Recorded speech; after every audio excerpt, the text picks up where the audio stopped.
کسی کی اولاد نہیں ہے تو کثرت کے ساتھ استغفار کرے، اللہ اولاد عطا فرمائے گا۔ اگر کوئی تنگ دست ہے تو کثرت کے ساتھ بہت زیادہ توبہ استغفار کرے، اللہ پاک اس کو بہت زیادہ مال عطا فرمائے گا۔ اور فرماتے ہیں کہ اگر تمہارے پاس گائیں اور بھینسیں ہیں اور برکت نہیں دودھ میں تو استغفار کرو، اللہ پاک تمہارے دودھ میں، تمہاری بھینسوں کے دودھ میں اللہ پاک برکت عطا فرما دیں گے اور اضافہ کر دیں گے۔ اور فرماتے ہیں اگر تمہارے پاس زمینیں ہیں، ان کی پیداوار تھوڑی ہے تو بہت زیادہ استغفار کرو، اللہ پاک استغفار کی برکت سے تمہاری ان زمینوں جو بنجر پڑی ہیں، جو اب کھیتی زیادہ نہیں ان سے غلہ ہوتا، تو کثرت کے ساتھ اللہ سے اپنے گناہوں کی معافی مانگو۔ وہ زمینیں جو بنجر پڑی ہیں، اللہ پاک ان زمینوں سے تمہارے لیے باغات پیدا فرما دے گا۔ السلام علیکم ورحمۃ اللہ وبرکاتہ۔ الحمدللہ وحدہ والصلاة والسلام علی من لا نبی بعدہ، اما بعد۔ دوستو، بھائیو، رزق حاصل کرنے کے اسباب جو ہیں ان میں سے سب سے اہم ذریعہ اسباب وہ اللہ پاک سے اپنے گناہوں کی معافی مانگنا ہے، استغفار و توبہ کرنا ہے۔ اللہ پاک فرماتے ہیں جو بندہ توبہ کرتا ہے، استغفار کرتا ہے، میں اس کو وہاں سے رزق دیتا ہوں جہاں سے اس کا وہم و گمان بھی نہیں ہوتا۔ اور اسی لیے ہم کو زیادہ سے زیادہ کثرت کے ساتھ استغفار اور اپنے گناہوں کی معافی مانگنی چاہیے۔ ہم بہت پریشان ہیں،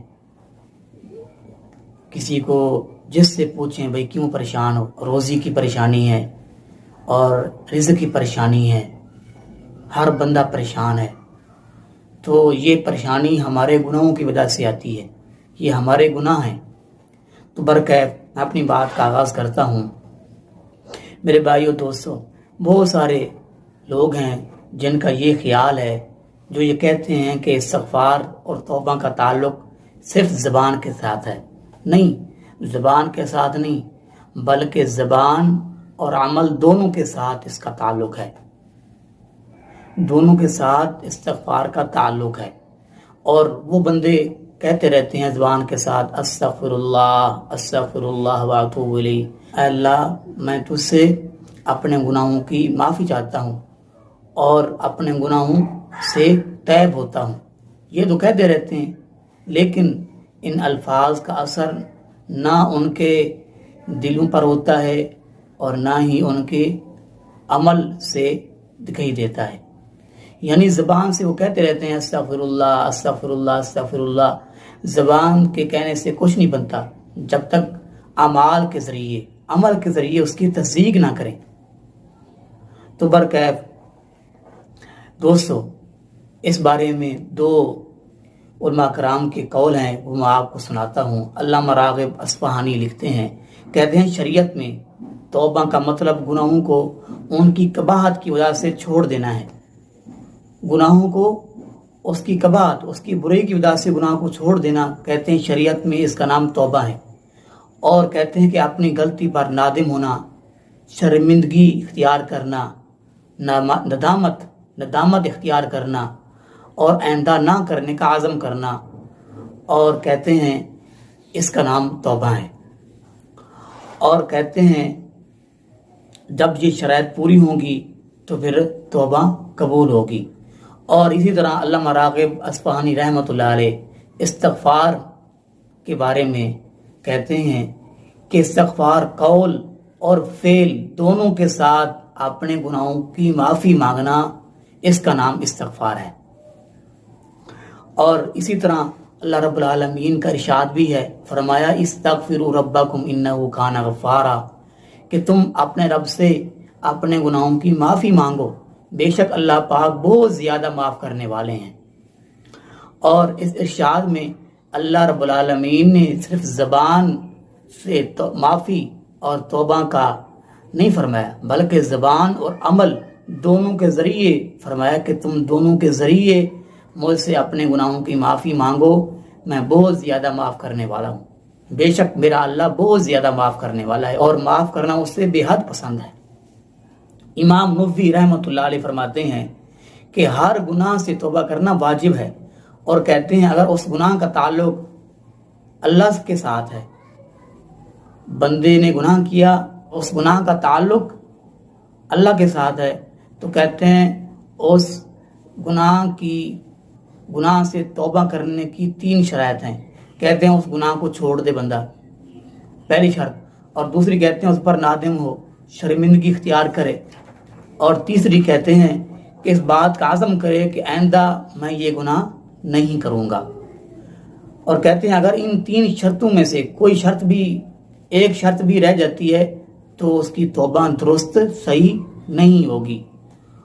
اور اگر کہتے ہیں گناہ کا تعلق کسی بندے کے ساتھ ہے، ایک بندے نے کسی بندے کے ساتھ زیادتی کی، اس کا مال چھین لیا اور اس کی غیبت کی یا اس پر ظلم کیا، زیادتی کی، تو کہتے ہیں پھر 4 شرطیں ہیں، اور پہلی 3 جو میں نے آپ کو سنائی ہیں، اور آخری کہتے ہیں چوتھی یہ ہے کہ اس بندے سے جس سے اس بندے نے زیادتی کی ہے، اس کا مال چھینا ہے، تو فرمایا اگر مال چھینا ہے تو اس کو مال لوٹا دے، اس سے معافی کا سوال کرے، اس سے معافی مانگے۔ کہ جو انسان اللہ سے معافی مانگتا ہے اپنے گناہوں کی تو اللہ تعالیٰ اس کو بے بہا رزق عطا فرماتے ہیں، اس میں کوئی شک شبہ نہیں ہے۔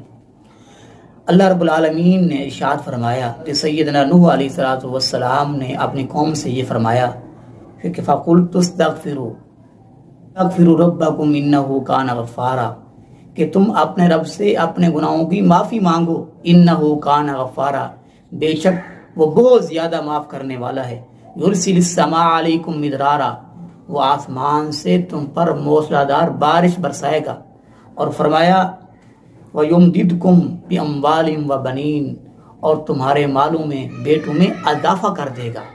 اور آگے اللہ پاک فرماتے ہیں وَيَجْعَلْ لَكُمْ جَنَّاتٍ وَيَجْعَلْ لَكُمْ أَنْهَارًا، اللہ پاک سے اپنے گناہوں کی معافی مانگو، اللہ پاک تمہارے لیے باغات پیدا فرما دے گا، اور تمہارے لیے اللہ پاک نہریں جاری فرما دے گا۔ ان آیات میں توبہ اور استغفار کے بہت سارے جو ہیں فوائد وہ بیان کیے گئے ہیں۔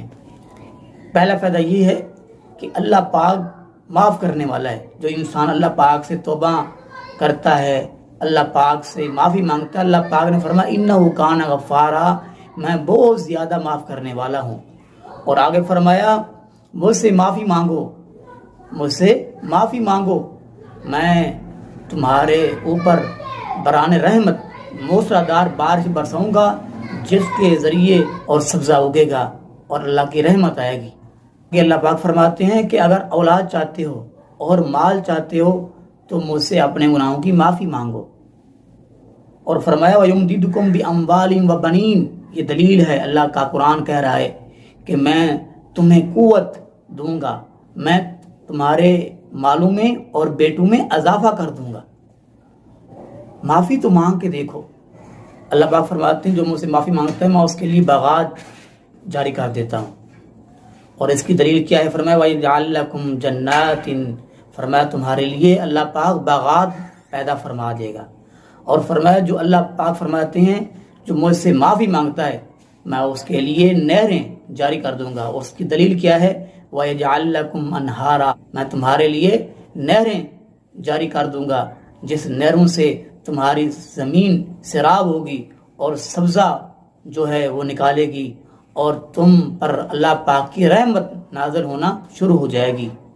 اور اسی طرح حافظ ابن کثیر رحمۃ اللہ علیہ کہتے ہیں کہ جو بندہ اللہ تعالیٰ سے اپنے گناہ کی معافی مانگتا ہے، اللہ تعالیٰ کی اطاعت کرتا ہے، تو کہتے ہیں کہ اللہ تعالیٰ اس کے مال میں برکت عطا فرماتے ہیں اور اس کی اولاد میں برکت عطا فرماتے ہیں۔ اگر کسی کی اولاد نہیں ہے تو کثرت کے ساتھ استغفار کرے، اللہ اولاد عطا فرمائے گا۔ اگر کوئی تنگ دست ہے تو کثرت کے ساتھ بہت زیادہ توبہ استغفار کرے، اللہ پاک اس کو بہت زیادہ مال عطا فرمائے گا۔ اور فرماتے ہیں کہ اگر بارش نہیں آ رہی تو اللہ تعالیٰ کے سامنے بہت زیادہ توبہ اور استغفار کرو، اللہ پاک بران رحمت نازل فرمائیں گے۔ اور فرماتے ہیں کہ اگر تمہارے پاس گائیں اور بھینسیں ہیں اور برکت نہیں دودھ میں تو استغفار کرو، اللہ پاک تمہارے دودھ میں، تمہاری بھینسوں کے دودھ میں اللہ پاک برکت عطا فرما دیں گے اور اضافہ کر دیں گے۔ اور فرماتے ہیں اگر تمہارے پاس زمینیں ہیں ان کی پیداوار تھوڑی ہے تو بہت زیادہ استغفار کرو، اللہ پاک استغفار کی برکت سے تمہاری ان زمینوں جو بنجر پڑی ہیں، جو اب کھیتی زیادہ نہیں ان سے غلہ ہوتا، تو کثرت کے ساتھ اللہ سے اپنے گناہوں کی معافی مانگو۔ وہ زمینیں جو بنجر پڑی ہیں اللہ پاک ان زمینوں سے تمہارے لیے باغات پیدا فرما دے گا، اور فرمایا اللہ پاک تمہارے لیے نہریں جاری کر دے گا۔ تو اللہ تعالیٰ سے دعا ہے کہ اللہ پاک ہم سب کو کثرت کے ساتھ بہت زیادہ اپنے گناہوں کی معافی مانگنے کی توفیق نصیب فرمائے۔ ہم بہت زیادہ گناہ گار ہیں، اللہ کے رسول صلی اللہ علیہ وسلم کا کوئی گناہ نہیں تھا، آپ ایک ایک مجلس کے اندر 100 بار استغفر اللہ پڑھا کرتے تھے، حالانکہ آپ کا کوئی گناہ نہیں ہے، یہ ہم کو بتایا جا رہا ہے۔ ہم بہت گناہ گار ہیں، آج ہر بندہ پریشان ہے روزی کے معاملے کے اندر۔ تو دوستو بھائیو، اللہ تعالیٰ سے اپنے گناہوں کی معافی تو مانگ کے دیکھو، پھر دیکھو کیسے اللہ پاک کی رحمتیں نازل ہونا شروع ہو جاتی ہیں۔ اللہ سے دعا ہے جو سنایا گیا ہے اللہ مجھ سمیت تمام مسلمانوں کو اس پر عمل پیرا ہونے کی توفیق نصیب فرمائے۔ آخر دعوانا الحمدللہ رب العالمین۔